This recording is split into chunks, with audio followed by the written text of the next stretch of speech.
गुरु प्यारी साध संगत जी, राधा स्वामी जी। प्यारी साध संगत जी, आप सभी के भीतर बैठे कुल मालिक को प्रणाम। आप सभी को प्रणाम। संगत जी, आज के इस सत्संग में जीते जी मरकर उस मालिक में समा जाने का उपदेश दिया गया। क्यों जीते जी मरकर उस मालिक में समाना है, जीते जी मरने की कला क्या है, आज के इस सत्संग द्वारा हम बड़े विस्तार से समझेंगे।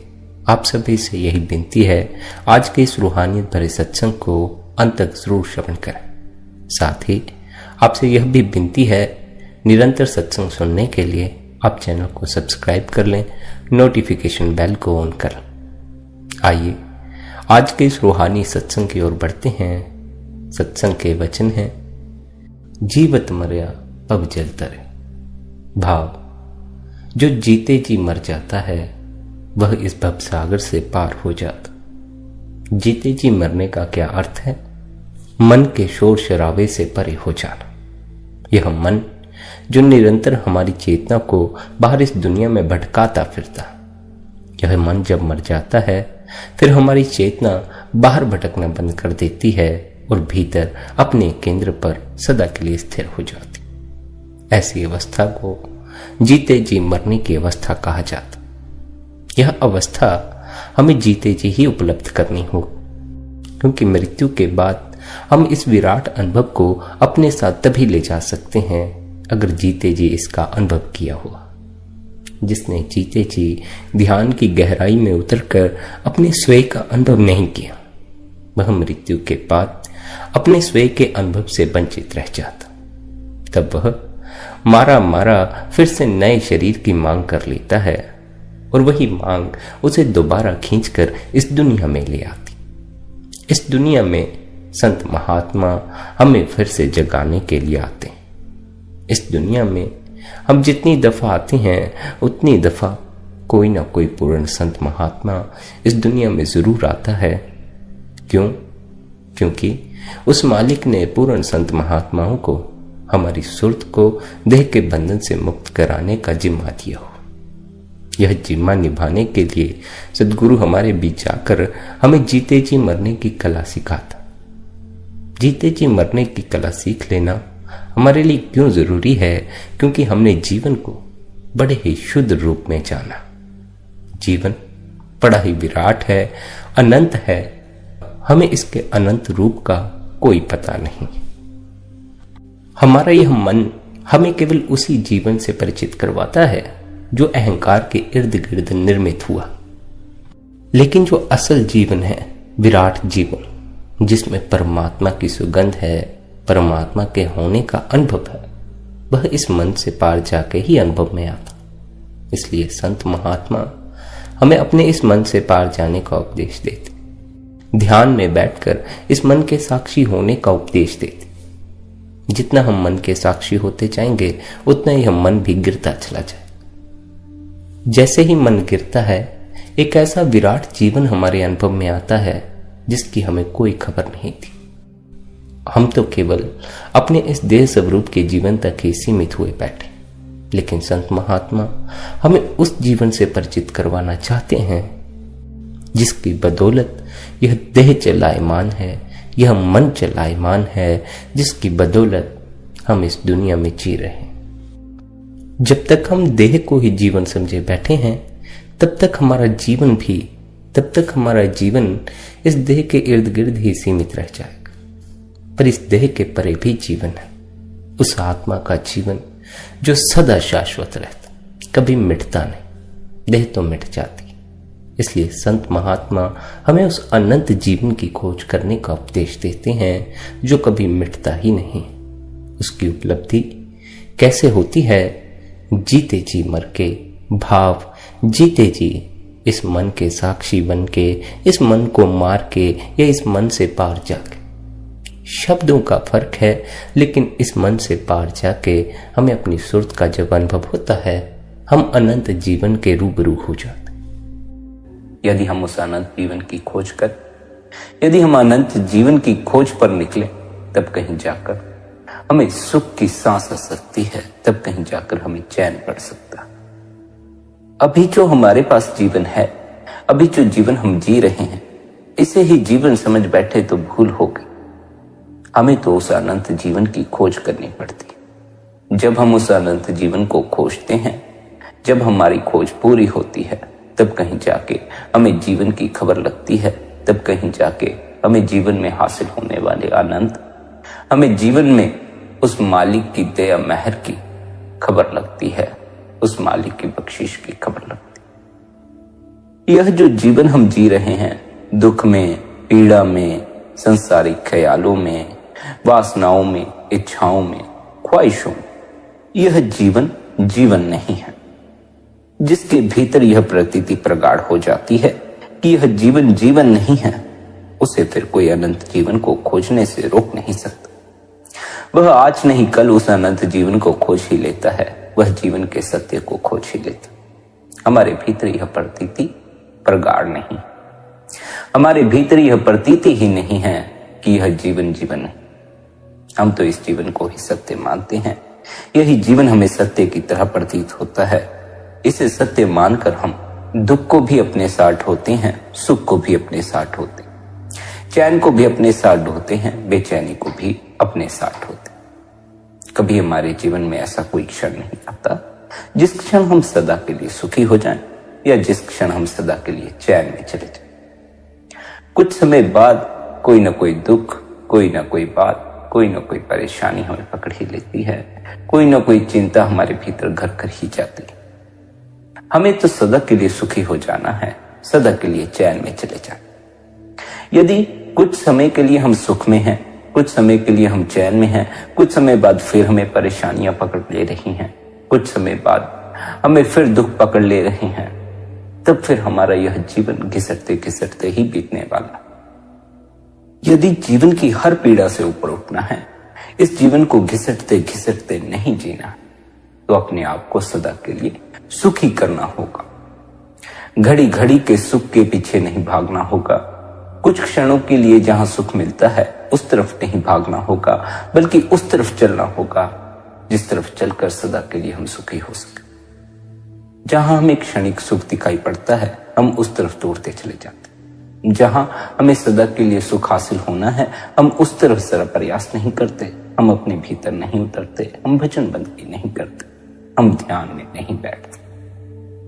हमें जो परम सुख हासिल होगा, जहां जाकर हम सदा के लिए सुखी हो जाएंगे, जो हासिल करके हम सदा के लिए चैन में हो जाएंगे, वह सब कुछ हमारे भीतर है।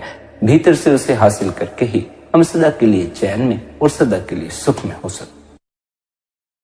जब तक हमने अपने भीतर डुबकी नहीं मारी है, जब तक हमने वे खजाने हासिल नहीं किए जो उस कुल मालिक, उस परमात्मा ने हमारे इस शरीर के भीतर रखे हुए, तब तक हम क्षणिक सुख का ही अनुभव करने के योग्य हैं। तब तक हम जिंदगी भर क्षणिक सुख ही भोग पाएंगे। कुछ समय सुख भोगेंगे, कुछ समय चैन में होंगे, फिर कुछ समय बाद कोई ना कोई दुख, कोई ना कोई परेशानी पकड़ ही लेगी। भीतर डुबकी मारकर सदा के लिए सुखी हुआ जा सकता है, सदा के लिए चैन में जाया जा सकता है। और जिसने भी एक बार भीतर डुबकी मार ली, फिर उसकी जिंदगी में दोबारा लौटकर दुख नहीं आता, फिर उसकी जिंदगी में कोई परेशानी दोबारा लौटकर नहीं आती, उसके भीतर किसी तरह की कोई चिंता नहीं होती।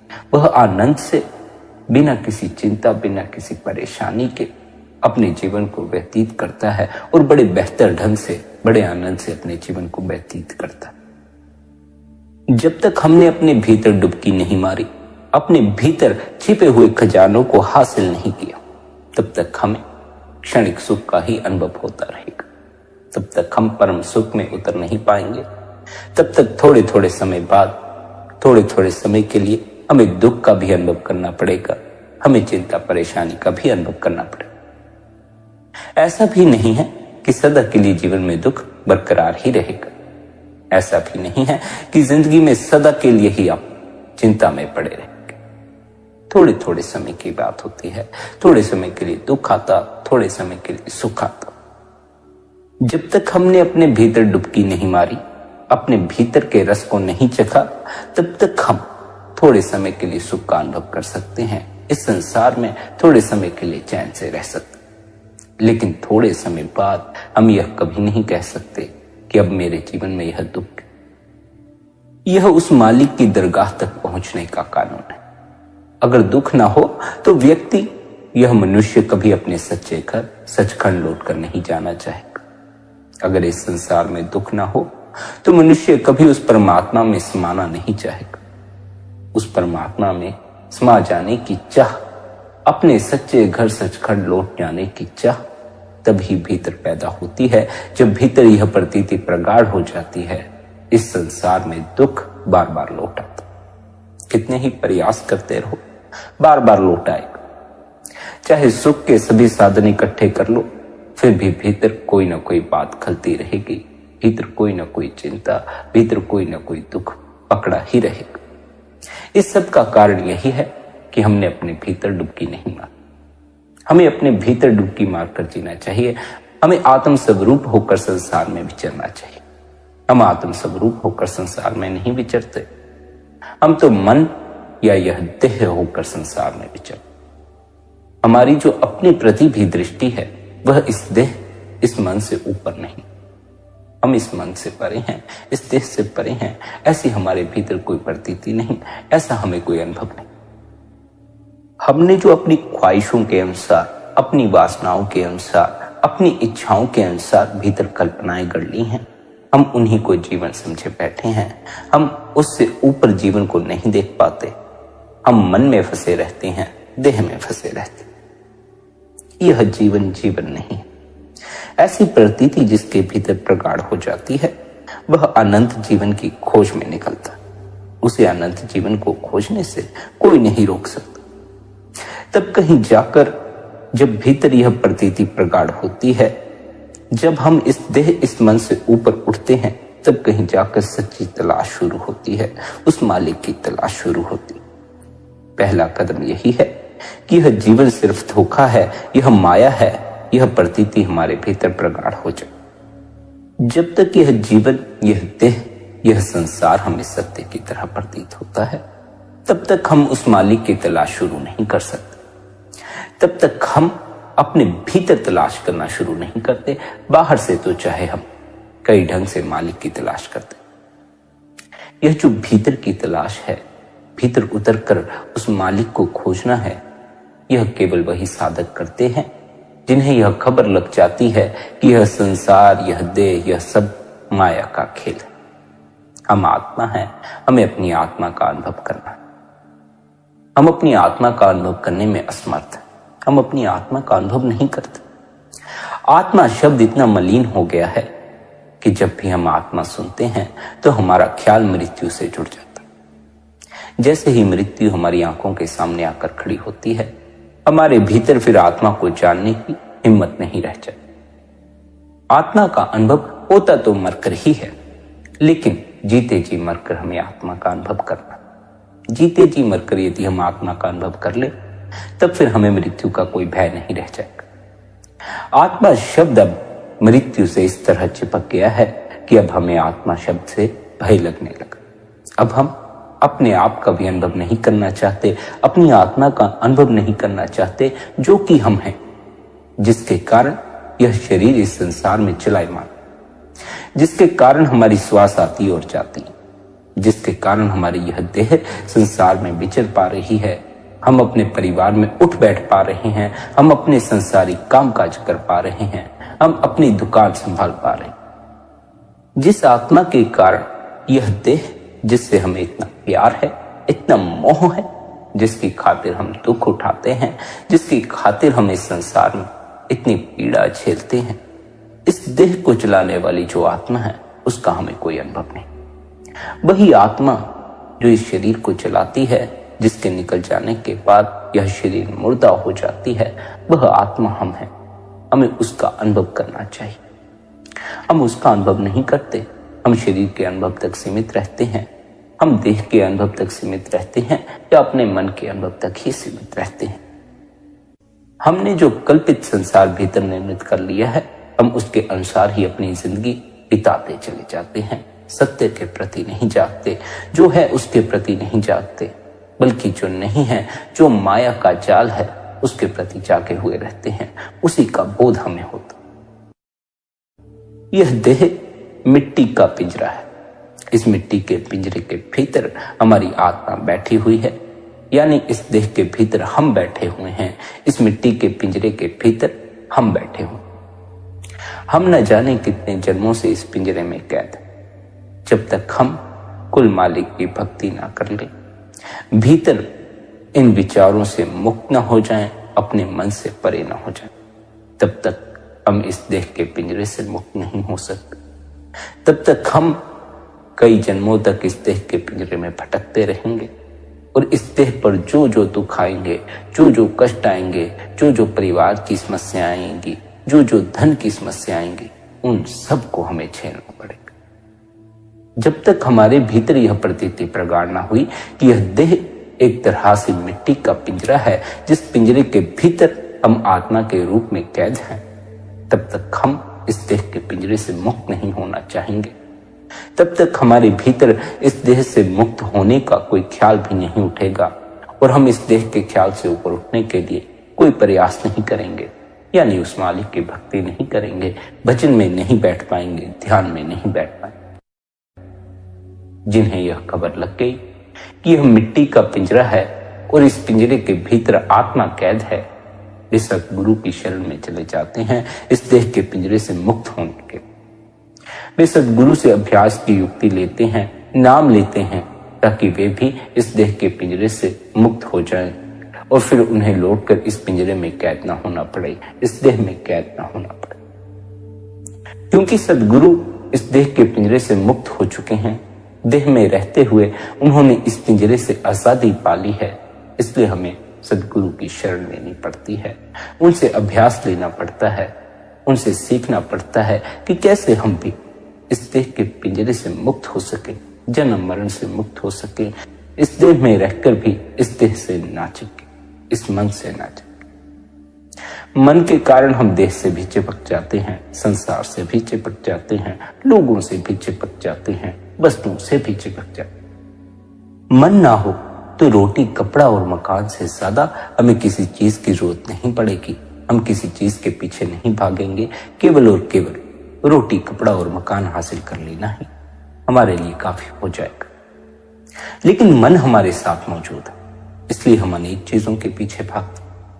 मन तो धन के पीछे भागेगा, मन तो गाड़ियों के पीछे भागेगा, मन तो स्त्रियों के पीछे भागेगा, पुरुषों के पीछे भागेगा।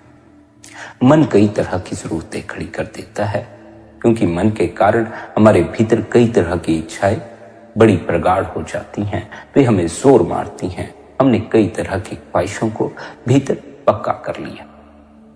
मन गिर जाए तो देह की केवल 3 जरूरतें रह जाती, रोटी, कपड़ा और मकान। मन है तो कई जरूरतें खड़ी हो जाएंगी, पर जो असल समस्या है वह यह है कि केवल देह से हम परमात्मा तक नहीं पहुंच सकते। मन ना हो तो हम मालिक तक नहीं पहुंच सकते, क्योंकि मन ना हो तो हमारे भीतर कोई विचार उठ ही नहीं पाएगा। ये तो हमारे भीतर विचार उठते हैं, वे विचार हमें सहायता प्रदान कर सकते हैं गुरु की बातों को समझकर अपने भीतर भी यह विचार करने का कि भीतर जैसा कुछ हो सकता है, हमारे भीतर भी मालिक हो सकता है, हमारे भीतर शब्द हो सकता है, हम भीतर उतर सकते हैं। मन हमें सहायता प्रदान करता है विचार के द्वारा भीतर के प्रति जागने के लिए, लेकिन यदि हमने इस मन को नहीं छोड़ा तो हम भीतर उतर नहीं पाए। मन की सहायता से हम भीतर के प्रति विचार कर सकते, भीतर के प्रति अपने रुख को मोड़ सकते, लेकिन भीतर उतर तब सकते हैं जब मन को हम छोड़ दें। मन ना हो तो हम देह से ऊपर ना उठ सकेंगे, भीतर के प्रति कभी विचार ना कर सकेंगे, भीतर कोई परमात्मा बैठा हुआ है उसके प्रति कभी कोई विचार ना कर सकेंगे। जब हम भीतर के प्रति कोई विचार ही नहीं कर पाएंगे तब फिर भला हम भीतर के प्रति जाग कैसे पाएंगे, भीतर डुबकी मार कैसे पाएंगे। मन सहायता देता है भीतर के प्रति जागने के लिए, लेकिन मन भीतर उतरने में सहायता नहीं देता। भीतर उतरने के लिए मन को भी छोड़ देना पड़ा। पहले तो भीतर यह प्रतीति प्रगाढ़ हो जाए कि हम यह देह नहीं, यह देह माया का एक खेल है, हम इस देह के पिंजरे के भीतर बैठी हुई आत्मा हैं, तब कहीं जाकर हमारे अंदर विचार उठता है कि हम अब भीतर के प्रति जाके, सत्य के प्रति जाके। जब तक हमें यह देह पिंजरे के समान मालूम नहीं पड़ती, यह देह ही अपना होना मालूम पड़ता है, तब तक हम कभी भी भीतर के प्रति विचार नहीं करते, भीतर के प्रति जागते नहीं, भीतर की यात्रा पर चलते नहीं। हमें मन की सहायता लेनी थी भीतर के प्रति जागने के लिए, अपने अंतस के प्रति जागने के लिए। हमने मन की सहायता ली बाहर संसार में भटकते रहने के लिए।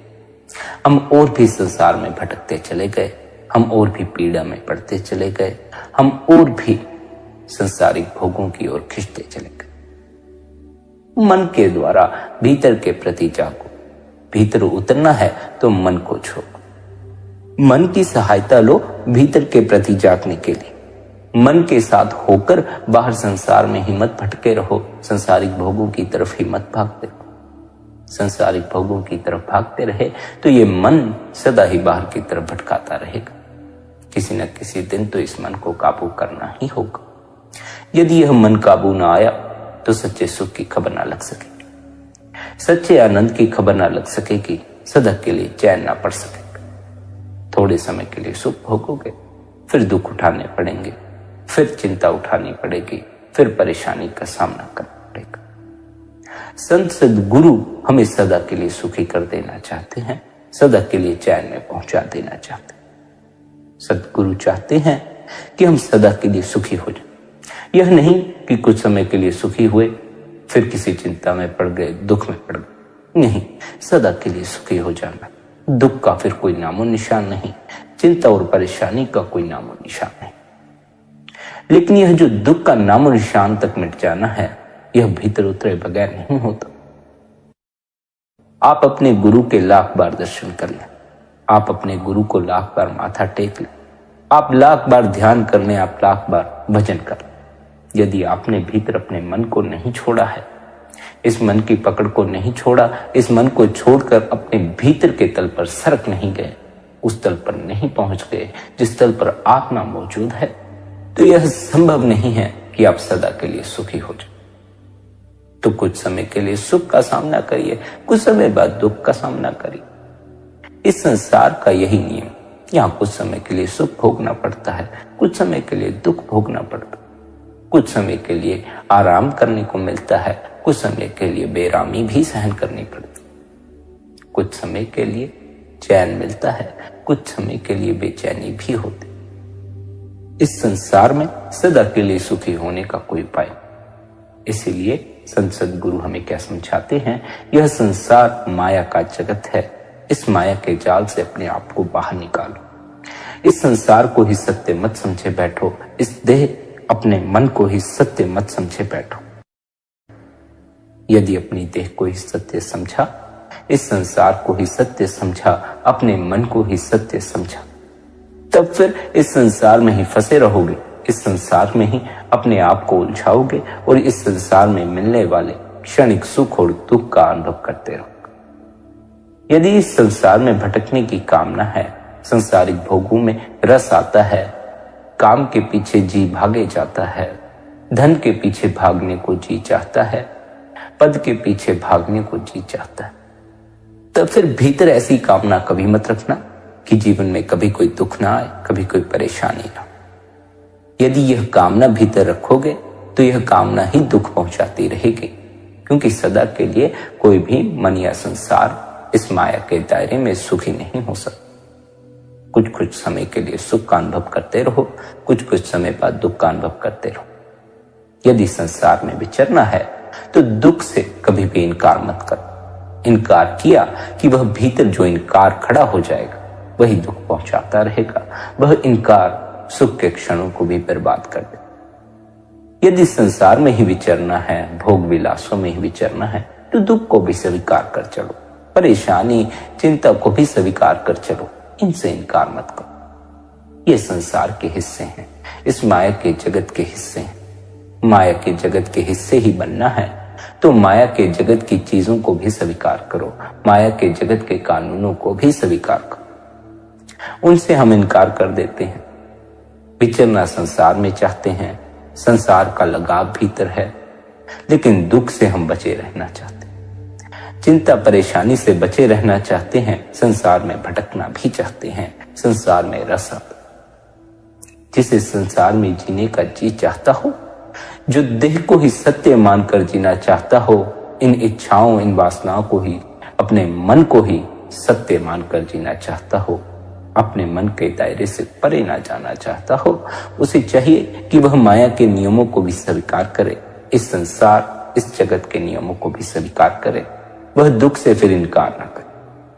जितने समय के लिए सुख मिलता है सुख भोगे, फिर जितने समय के लिए दुख या परेशानी का सामना करना पड़ता है उसे भोगे।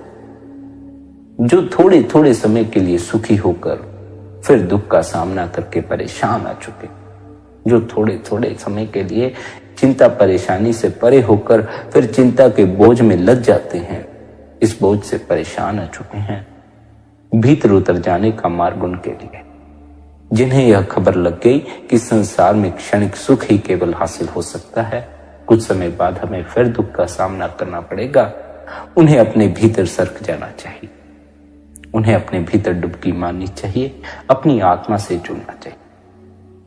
संत सद्गुरु यूं ही नहीं कहते कि अपने अंतस में उतर जाओ, अपने अंतस में मौजूद खजानों को हासिल करो। हमारे भीतर जो खजाने मौजूद हैं, नाम का खजाना, प्रकाश का खजाना, हमारे भीतर जो कुल मालिक बैठा हुआ है, जब हम उसके निकट हो जाते हैं, उसके पास पहुंच जाते हैं, उसके बिल्कुल समीप बैठ जाते, उसी में समा जाते हैं, तब फिर हमारे जीवन में कोई दुख नहीं आता, हमारे जीवन में कोई चिंता कोई परेशानी लौट कर नहीं आती। यदि मालिक से जुड़कर भी हमारे जीवन में दुख आता हो, तब फिर मालिक से जुड़ने का हमें क्या फायदा होने वाला। मालिक की शरण में हम जाते हैं क्योंकि अब हम इस जीवन से थक चुके हैं, इस संसार से थक चुके हैं, हार चुके हैं। बाहर से तो लोगों को दिखाते हैं बड़े साहसी हैं, बाहर से तो लोगों को दिखाते हैं बड़े खुश हैं, लेकिन भीतर से टूटे हुए हैं, भीतर से कमजोर पड़ गए हैं, भीतर से दुख चिंता और परेशानी इकट्ठी कर बैठे। और हालत तो ऐसी है कि किसी को अपनी हालत बयां भी नहीं कर सकते। भीतर हमारे क्या क्या चलता है हम किसी दूसरे से कह भी नहीं सकते। हम अपने घर वालों तक को अपने दुख के बारे में नहीं बताते, अपनी चिंता अपनी परेशानी के बारे में नहीं बताते। हम भीतर से किन बातों से जकड़े हैं इसके बारे में हम किसी से कुछ नहीं कह सकते। यदि हम कहेंगे तो वे या तो हमें मूर्ख समझेंगे या हमें पागल घोषित कर देंगे। हमें दूसरों से अपने भीतर की बातें कहनी भी नहीं चाहिए। यदि कहने को जी चाहता है, यदि भीतर अब बस नहीं रह गया अपनी बातों पर काबू करने का, भीतर जो चल रहा है, जो बातें घूम रही हैं, अगर वे बाहर आने को ही हैं तो उसे एकांत में अकेले में बोल दो। ऊंची आवाज में बोलो, रो रो कर बोलो, हंस हंस कर बोलो। जो भी भीतर से बाहर आने को होता है एकांत में जाकर उसे बाहर निकाल। किसी दूसरे से कुछ कहने की कोई आवश्यकता नहीं, कोई बात कहने की कोई आवश्यकता नहीं। यदि भीतर क्रोध उठता है तो दूसरे पर क्रोध करने की आवश्यकता नहीं, एकांत में जाकर उस क्रोध को बाहर निकाल दीजिए।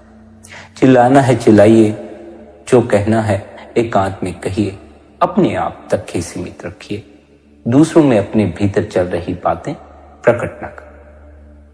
यदि कोई बात भीतर ऐसी उठाई हो जो कहे बिना रहा ना चाहता हो, तो उस मालिक अपने सद्गुरु के सामने खड़े होकर कहते, अपने सद्गुरु को याद करके कह दें, उस परमात्मा को याद करके कह दें, लेकिन दूसरों से कहने की कोई आवश्यकता नहीं। उस परमात्मा से कह देना भर ही आपके भीतर से उस बात को बाहर निकाल देगा और आपके भीतर का बोझ हल्का हो जाएगा। जो भी उस परमात्मा उस कुल मालिक की शरण में चले जाते हैं वे सदा के लिए आनंदित हो जाते हैं, सदा के लिए सुखी हो जाते हैं। उनके भीतर किसी तरह का बोझ, किसी तरह की परेशानी नहीं रह जाती। यही कारण है कि बार बार हमें संत सद्गुरु समझाते हैं, बार बार अपने सत्संग द्वारा उपदेश देते हैं कि वह कुल मालिक आपके भीतर, इस शरीर के भीतर मौजूद है। अपने भीतर उतर जाओ, उस मालिक में समा जाओ, फिर कोई दुख नहीं, कोई परेशानी। पर हम उनकी बात पर गौर नहीं करते, हम उनकी बात सुनते ही नहीं। शायद हमें सदा के लिए सुखी होना ही नहीं, शायद हमें भी क्षणिक सुखों में ही आनंद आता। हमें काम में आनंद आता है जो कि क्षणिक सुख हमें देता। जब हम काम की पूर्ति कर लेते हैं तब फिर हम दुख में पड़ जाते हैं, तब अलग तरह के पछतावों में पड़ जाते। इस संसार में यही होता, कुछ समय के लिए सुख, कुछ घड़ियों के लिए सुख, फिर जिस कारण से सुख हासिल हुआ था उसके प्रति ही पछतावा होने लगता है, उसके प्रति ही दुख होने लगता है। वही जो हमें सुख दे रहा था वही भीतर बोझ बनकर हमारे बैठ जाता। जिस तरह हम काम के क्षणिक सुख का अनुभव करने के बाद उसी के पछतावे में पड़ जाते हैं, उसी का बोझ भीतर अपने इकट्ठा कर लेते हैं, इसी तरह हमने अपने जीवन में अनेकों बोझ इकट्ठे कर लिए हैं। अनेकों जिन चीजों से हमें सुख हासिल हुआ था उन्हीं का पछतावा हमें भीतर पकड़ गया। क्षणिक सुख पर अपनी दृष्टि को मत टिकाए रखो, सदा के लिए आनंदित होने की चाह भीतर पैदा करो, सदा के लिए सुखी होने की चाह भीतर पैदा करो।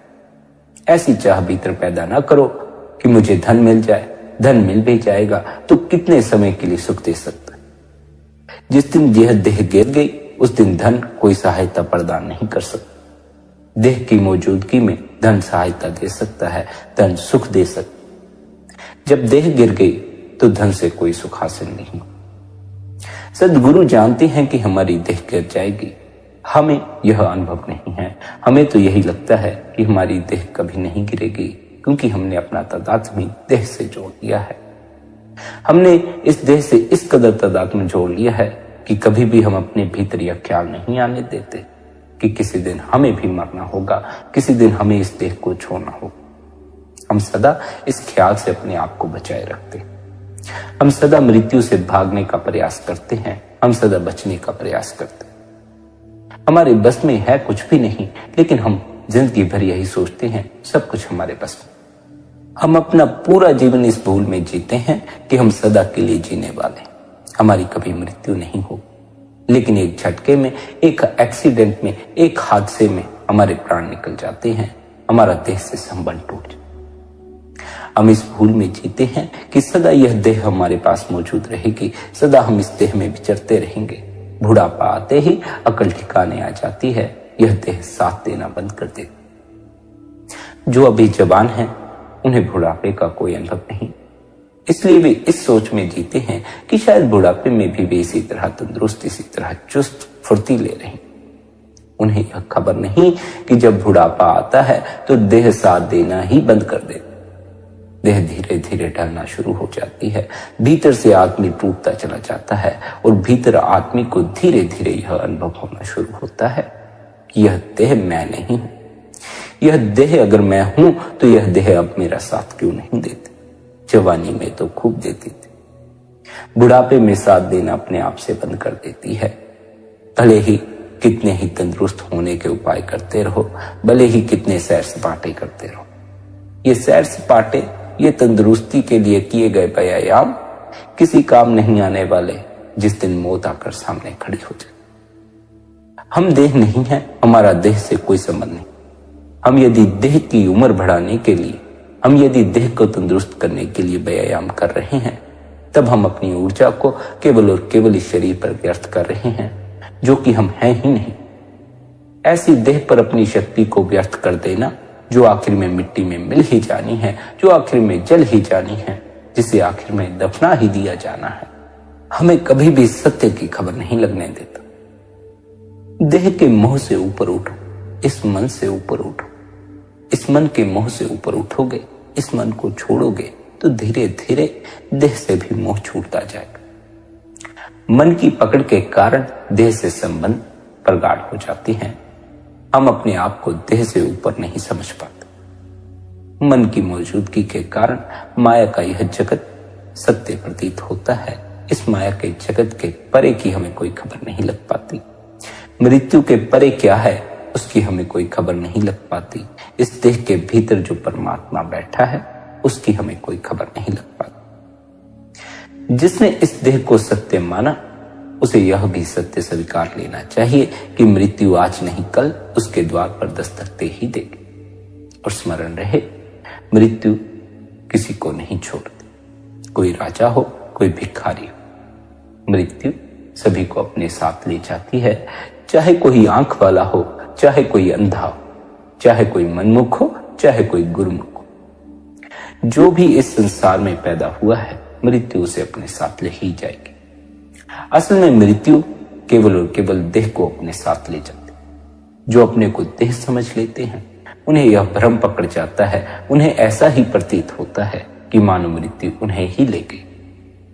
जिन्होंने इस सत्य को जान लिया, जिन्होंने जीते जी मरकर इस देह के पिंजरे से अपने को आजाद देख लिया, इस देह के पिंजरे से अपने को अलग देख लिया, वे यह भी देख लेते हैं कि मृत्यु केवल और केवल देह को अपने साथ लेकर गई। मृत्यु आत्मा को अपने साथ लेकर कहीं नहीं जाती। मृत्यु तो केवल देह छीन लेती है, मृत्यु तो केवल देह को मार देती है, हमें नहीं मार। हम कभी नहीं मरते, लेकिन इसका अनुभव हमें तब तक कभी नहीं होगा जब तक हमने भीतर उतरकर अपनी आत्मा को पा नहीं लिया। यदि हमने अब भीतर उतरकर अपनी आत्मा को पाया नहीं, जिंदगी भर सत्संग भी सुने, गुरु के दर्शन भी किए, भजन सिमरन भी किया, तब भी हमें मरते समय यही अनुभव होगा कि हम मर रहे हैं। आत्मा का अनुभव जब तक नहीं हो गया, आत्मा का दर्शन जब तक नहीं हो गया, तब तक इस भ्रम से कभी हम ऊपर नहीं उठ पाएंगे कि मृत्यु देह को छीनती है, देह को मारती है, हमें नहीं मारती। यही कारण है कि संत सद्गुरु हमें बार बार समझाते हैं, अपनी आत्मा का अनुभव करो, अपने भीतर उतरो। हम उतरते नहीं। हमें आत्मा के अनुभव से कोई लेना देना नहीं, हमें आत्मा से कोई मतलब नहीं, हमें मन से मतलब है। मन में कई तरह की ख्वाहिशें हैं जो हमें अच्छी लगती हैं। मन में कई तरह की इच्छाएं हैं, कई तरह की वासनाएं हैं जिनमें हमें रस है, जिनकी तरफ हमारा पहले से ही झुकाव है। भीतर की तरफ हमारा कोई झुकाव नहीं। भीतर की तरफ तो हम निरंतर गुरु की शरण में जाकर झुकना शुरू करते हैं। जब गुरु निरंतर हमें चोट मारता है, हमें सत्य के प्रति जगाता है, इस माया के खेल के प्रति जगाता है। जो तो सच में संसार से दुखी हो चुके हैं, जिन्हें यह खबर लग गई, जिन्हें यह समझ लग गई कि इस संसार में जितना भी करो, कुछ भी हासिल करो, कितना ही भोगो, फिर दुख लौट आता है, फिर चिंता और परेशानी, फिर अकारण बोझ घेर लेता है। वे सतगुरु की चोट से रुष्ट नहीं होते, सदगुरु की चोट से अपने भीतर के प्रति जागते हैं, अपने मन के प्रति जागते हैं। वे भीतर की यात्रा शुरू करते हैं। जिन्हें रस ही संसार में है, जिनका रस ही काम में है, क्रोध में है, धन में है, पद में है, संसारिक लोगों में है, वे भीतर की तरफ भला कैसे झुक सकते? वे तो बाहर ही बाहर भटकेंगे, बाहर ही बाहर खोजेंगे, बाहर ही बाहर उलझेंगे। जिन्हें यह माया का जगत सत्य लगता है, वे भला भीतर के जगत के प्रति क्यों जागना चाहें? जिनके भीतर थोड़ा भी यह स्मरण आ गया, जिनके भीतर थोड़ा भर भी यह जागरण आ गया, यह माया का जगत है, यह संसार एक खेल है, इस संसार में होने वाली सब घटनाएं उस मालिक के खेल का हिस्सा है।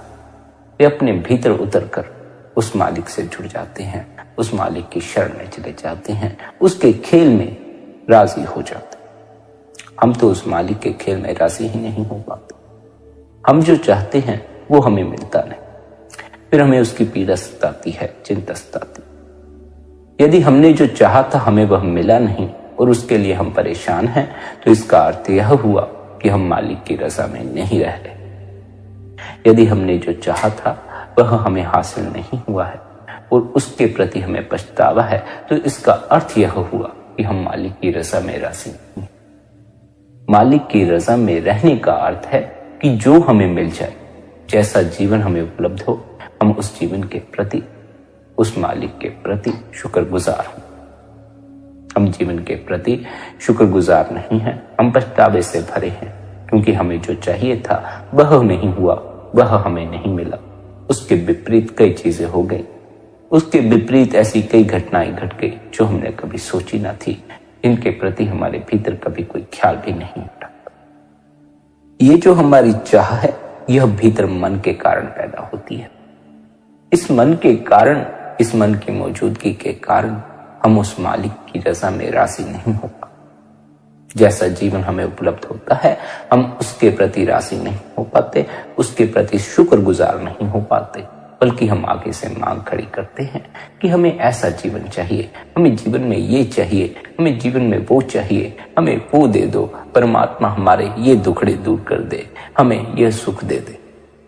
ये सब मांगे इस ओर इशारा करती हैं कि हम उस मालिक की रजा में राजी नहीं। स्मरण हमें यह रखना चाहिए कि अब तक जितने संत सद्गुरु हुए हैं, उन्होंने हमें यही समझाया है, यही समझाने का बार बार प्रयास किया है कि जो उस मालिक की रजा में नहीं रह सकते, जो उस मालिक की रजा में रहने को राजी नहीं होते, वे दुख से ऊपर नहीं उठ पाते, वे किसी न किसी चिंता परेशानी में पड़े ही रहते हैं, वे अपनी वासनाओं इस मन की दौड़ में पड़े रहते हैं, वे जीवन में चैन का अनुभव नहीं कर पाते, वे जीवन में सुख का अनुभव नहीं कर पाते। जो मालिक की रजा में राजी हो जाते हैं, उनकी मालिक संभाल कर लेता है, वे अपने जीवन में सुख का अनुभव कर सकते हैं, वे अपने जीवन में चैन का अनुभव कर सकते हैं, वे अपने जीवन में आनंद का अनुभव कर सकते हैं। यूं ही नहीं संत सद्गुरु हमें बार बार समझाते हैं कि उस मालिक की रजा में रहो, उस मालिक की शरण में रहो,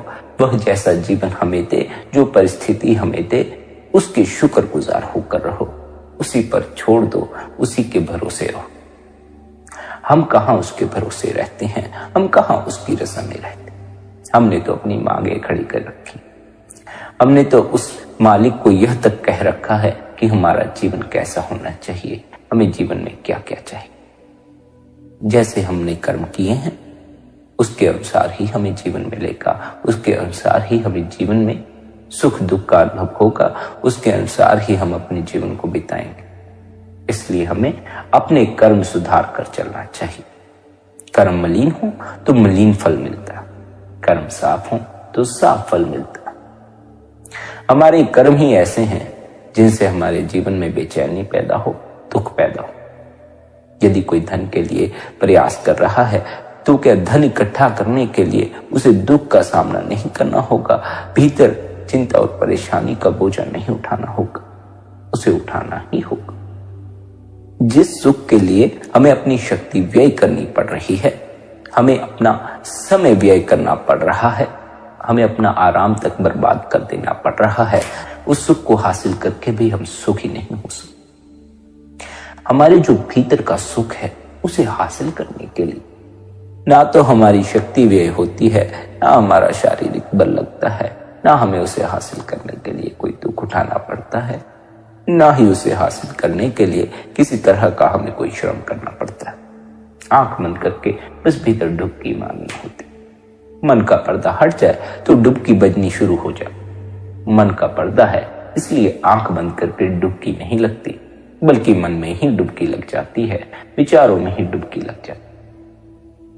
जब तक हम श्रम द्वारा सुख के लिए प्रयास कर रहे हैं, तो श्रम से हासिल किया गया सुख सुख नहीं दे पाएगा, वह भी दुख ही लाएगा, पछतावा ही लाएगा। जब हम आंख बंद करके बिना किसी श्रम के अकारण अपने भीतर से सुख हासिल कर लेंगे, बिना किसी प्रयास के सुख हासिल कर लेंगे, तब फिर वह सुख हमें सच में सुखी कर सकता।